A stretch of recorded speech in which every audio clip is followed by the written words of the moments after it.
My name is Cindy Veltens, a plant-based 3D city campaigner from Belgium. Shortly, I will introduce the plant-based 3D and our 3R framework of redirect, relinquish, and restore, along with our 40 suggested proposals for ensuring that our food system is Paris-aligned. Together with Enrique Nogueira, our plant-based 3D European city campaigner, we explore how cities are already implementing policies in line with the 40 proposals, and specifically look at the action plans from Edinburgh and Amsterdam, two capital cities which have endorsed the plant-based 3D. We also have with us Ms. Sira Seka on my right, who is part of the delegation of the Minister of Agriculture Gambia. She's actively collaborating with us to make an impactful change in her country. 33 cities across 10 countries already have endorsed the call for a global plant-based 3D to align the food system to the Paris Agreement and implement best practices in plant-based food policy at the local level. Cities include Los Angeles, West Hollywood, Amsterdam, Edinburgh, and Belfast. Along with these cities, the call for a 3D is edging close to 250,000 people, 3,500 groups and businesses, cultural leaders, including Sir Paul McCartney, and over 100 scientists, including 5 Nobel Prize winners. Our COP29 demand is very simple. We are asking nations to begin negotiating for a global plant-based 3D to add to the UN Paris Climate Agreement to address 1/3 of emissions from the food systems. The proposed 3D comprises 3 core principles: redirect, relinquish, and restore, and 40 detailed proposals. The 3D would redirect resources from animal-based to plant-based food systems, a feasible transition like what's happening in our energy transition. As this increasingly yields new, affordable plant-based food choices, plant-based 3D will begin to relinquish to halt the expansion of animal agriculture's harmful practices, and thirdly, restore the ecological systems that these practices have degraded. We are often asked how a plant-based 3D would look like in action. Today, we will demonstrate how cities worldwide have already begun to implement plant-based food policies, including in cities that have endorsed the treaty. The treaty has 40 suggested proposals within the 3R framework, and we will present plant-based 3D in action. It's a vision for the future, where cities and countries implement all of the proposals in a transition towards a Paris-aligned food system. Number 1, redirect. Plant-based 3D's first core principle, redirect, aims to eliminate the driving forces behind food system impacts and the promotion of plant-based foods and active transition away from animal-based food systems to plant-based systems.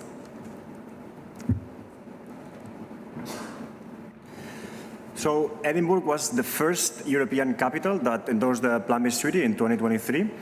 And following the endorsement, the city spent a year developing a city-wide plant-based 3D action plan, identifying actions they could take in line with the 3R principles and the 40 proposals that those 3Rs comprise. We will now have a closer look at the proposals comprised within these 3R principles and have a better understanding on how these translate into action.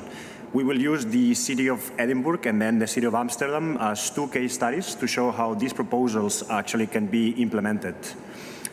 You can see proposal 6 on the screen, which is basically about calculating the consumption-based greenhouse emissions and prioritize a switch to plant-based foods and public education in climate action plans.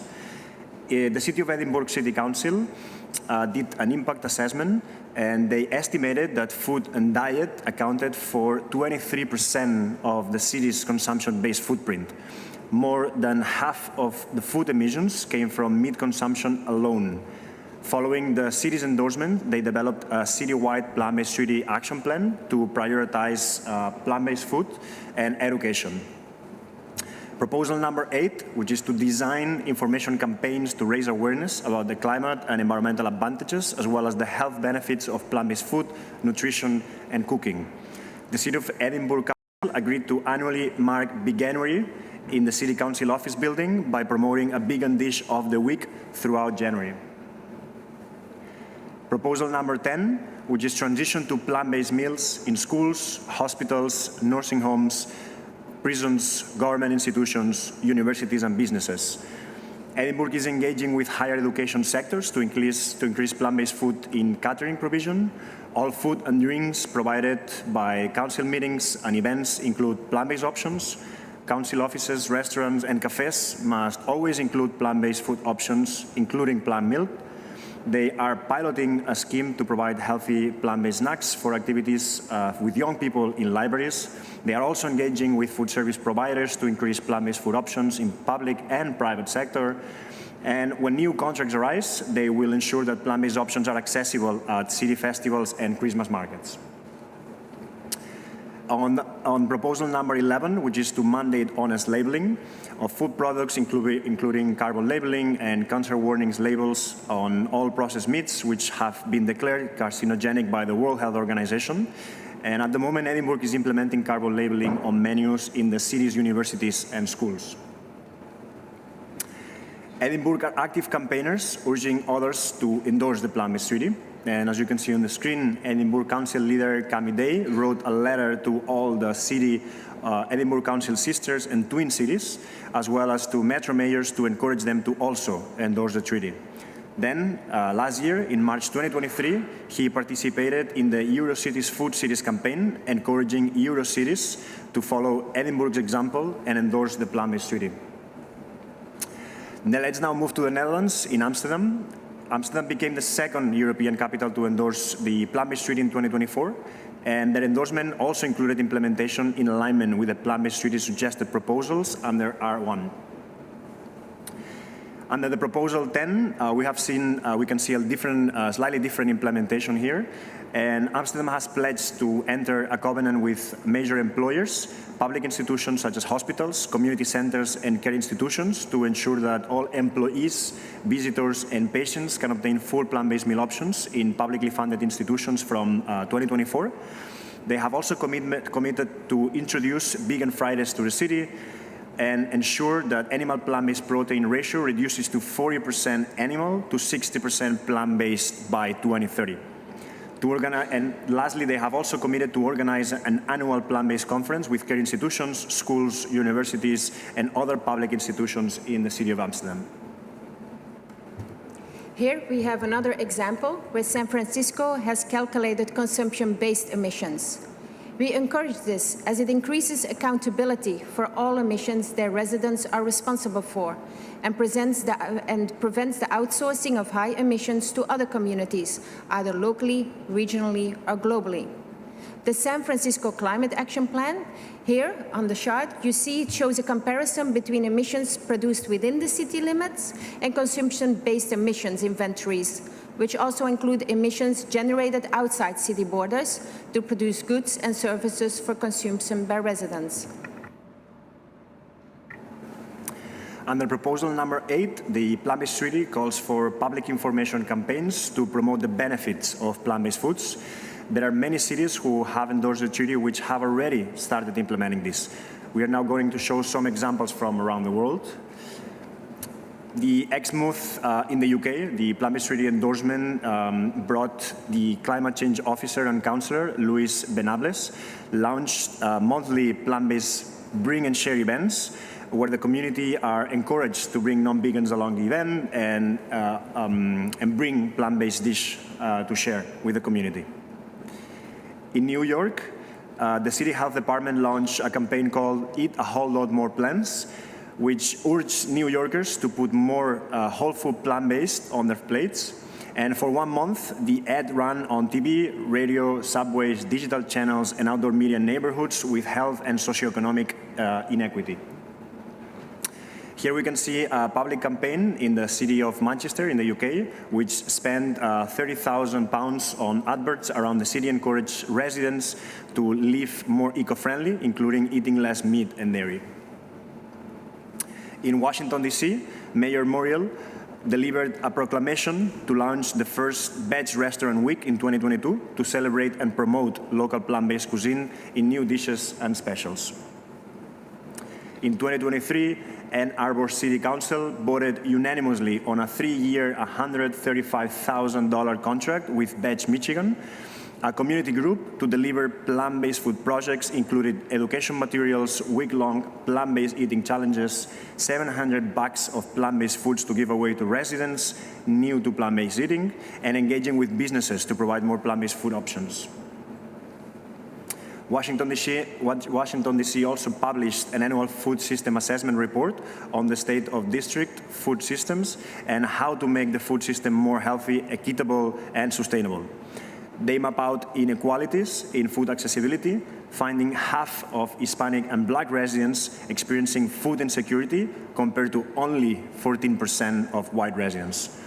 The program spotlights local actions and policy initiatives such as commercial composting, urban agricultural grants, and Green Food Purchasing Act. Here are more examples on the Proposal 10 in action that we discussed before. Here you can see a bit of a slightly different way of implementing it. In the city of Exmouth, the UK, which they endorsed the plant-based treaty, they committed to 100% plant-based catering at climate events and meetings. And they also asked business at their summer fair to include a minimum of 2 plant-based options displayed at the top of the menus, along with the environmental impact labeling. Haywards Heath, also in the UK, was the first town in Europe to endorse the plant-based treaty, and are building up test cases of events where plant-based foods has been successful with the aim to go 100% plant-based in the future. New York City have been tribalizers with plant-based policies in schools and hospitals. They partner with Greener by Default to have plant-based meals default option for inpatients at all 11 public hospitals. Half of eligible patients are sticking with the plant-based options with high satisfaction ratings. And then when we go to schools, they implemented the campaign Meat-Free Mondays and Plant-Powered Fridays, which have been benefiting 1 million children in the public school system. In Proposal 17, which focuses on supporting farmers in plant-based transition, we have some examples. One is the $2 billion farm retirement scheme, which is being considered by the Irish government to encourage farmers to exit farming and drastically reduce cow numbers to meet greenhouse emissions targets. The German Federal Ministry of Agriculture has launched the Farmers' Opportunity Program, allocating 30 million euros in the federal budget to help farmers transition from animal farming to the production and processing of innovative protein and climate-friendly foods. Plant-based treaty's second core principle is relinquish. It's about stopping food system impacts getting worse. It is similar to the cause of no new oil and asks for no land use change, including deforestation for the purposes of animal agriculture due to its inefficiency. Here are a few examples how this is playing out. Proposal 23, for example, it relates to stopping deforestation for animal agriculture. In 2025, the importation products linked to illegal deforestation, including meat from areas where forests are cleared for cattle farming, will be banned in the EU. Proposal 27, no new large-scale industrial fishing vessels. In Lyme Bay, Dorset, UK, bottom trawling has been banned. In the decade that followed, the number and diversity of species increased in the bay. Marine conservationists say Lyme Bay's approach should be replicated because it outright bans destructive bottom trawling, setting it apart from most other marine protection areas. Plant-based treaty third core principle, restore, is actively healing ecosystems from land that's freed up through dietary shifts. Rewilding will help us build resilience, mitigate climate change, and improve biodiversity. Here are a few examples how this is playing out. For example, Lambert's Council in the UK, they endorsed the plant-based treaty and included the promotion of plant-based foods as a key element in their food poverty and insecurity action plan, as well as their broader work on food and health. This includes continuing to deliver programs that promote and improve accessibility to plant-based foods. An example from this is fruit and vegetable intake is promoted to children and their families through school-based activities.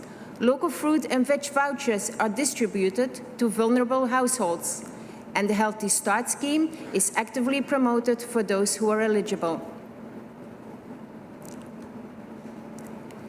Action on food must be scaled up with the Plant-Based Treaty. A new study this year has raised the alarm bells on the risk of carbon sink collapse. Forests, plants, and soil absorbed almost no carbon in 2023, during the hottest year on record. While this collapse of land carbon sinks may be temporary, scientists have warned that cracks in the resilience of the Earth's systems are beginning to show. We need a global treaty and international cooperation to scale up plant-based solutions. Cities are already showing it can be done.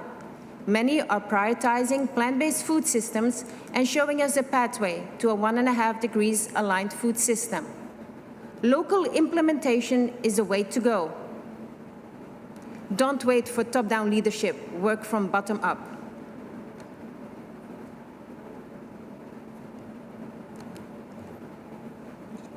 Yeah. Sarah, we would like to give you the floor to help us out here. Thank you, Cindy. Thank you, Enric. Good afternoon. My name is Sarah Seka from the Gambia as the lead negotiator for agriculture and the CEO of NN4 Excellence.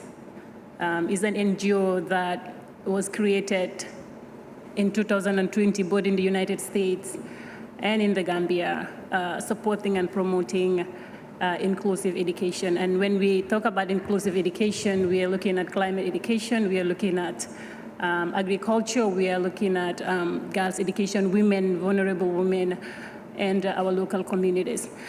So here, I'm wearing two hats as a party and as the CEO of NN4. So I'm not going to speak as a party. I will be speaking on behalf of NN4 and its work with Plant-Based Treaty in the Gambia with my colleague Cindy and Enric. At NN4, we prioritize health. We prioritize good weather. We prioritize standard of living, survival. And so with our school in West Coast region, which is the second district of the Gambia, just to give a brief history of the Gambia, it's in West Africa. And it is called the Gambia because it is the River Gambia because of the water divides the country into north and south. And it is not too small, but it's a little small. It is below 3 million people. And it's also very diverse. And, you know, we work every day in making sure that our citizens are getting what we need to handle climate crisis, as we are one of the most vulnerable in the continent. And so at our school in the second district, also the second region, Dasilamin is the village and is in West Coast region. Right now we are growing what we are feeding our children.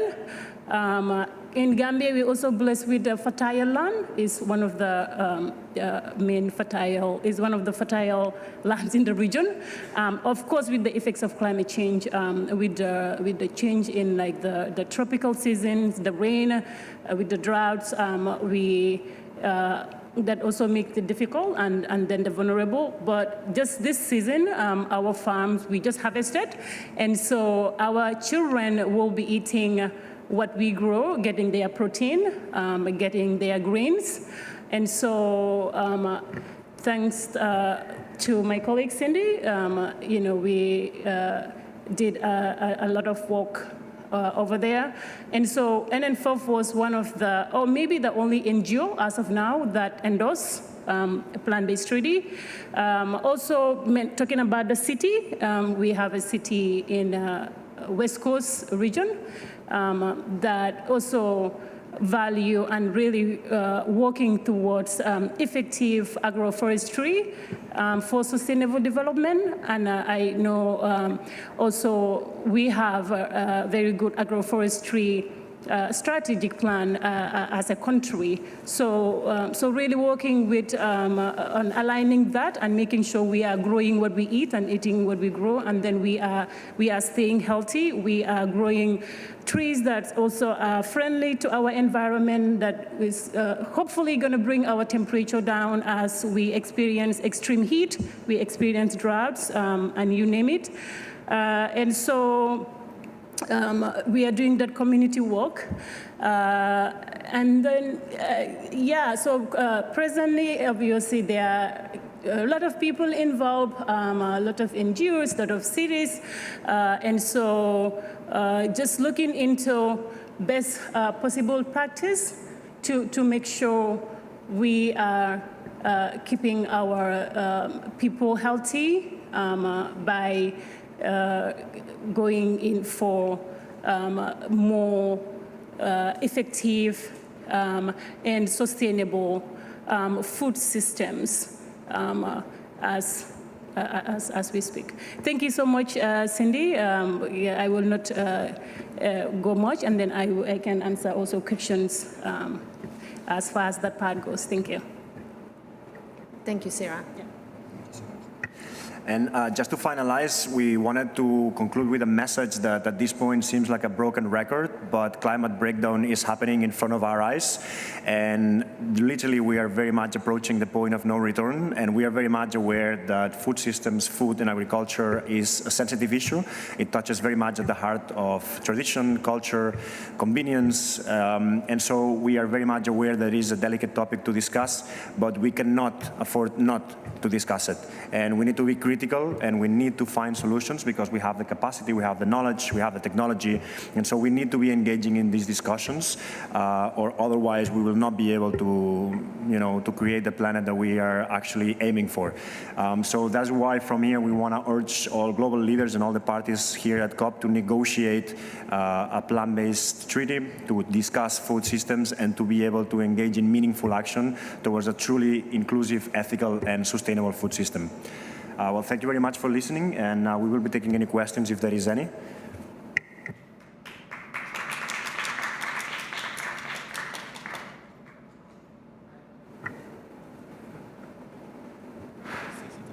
Thank you so much. Thank you so much for this very cool presentation, and also I really hope it's going to happen, so keep on going.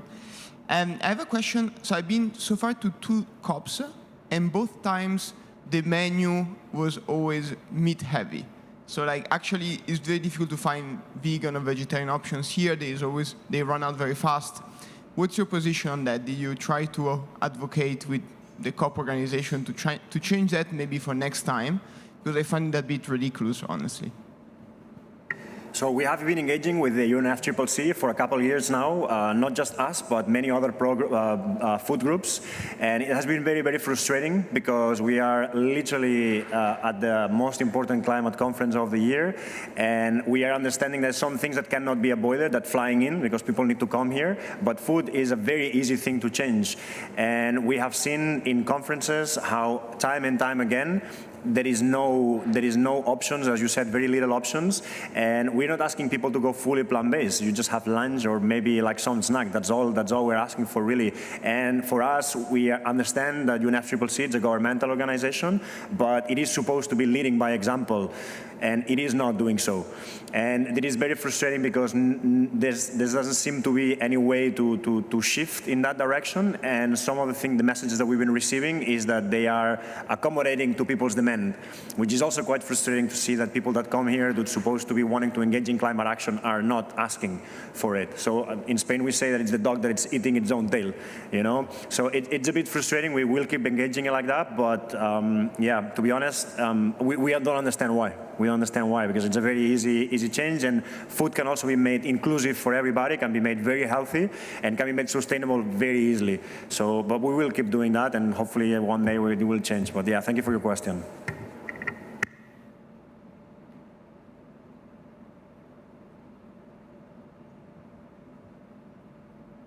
All right, thank you very much. Thank you.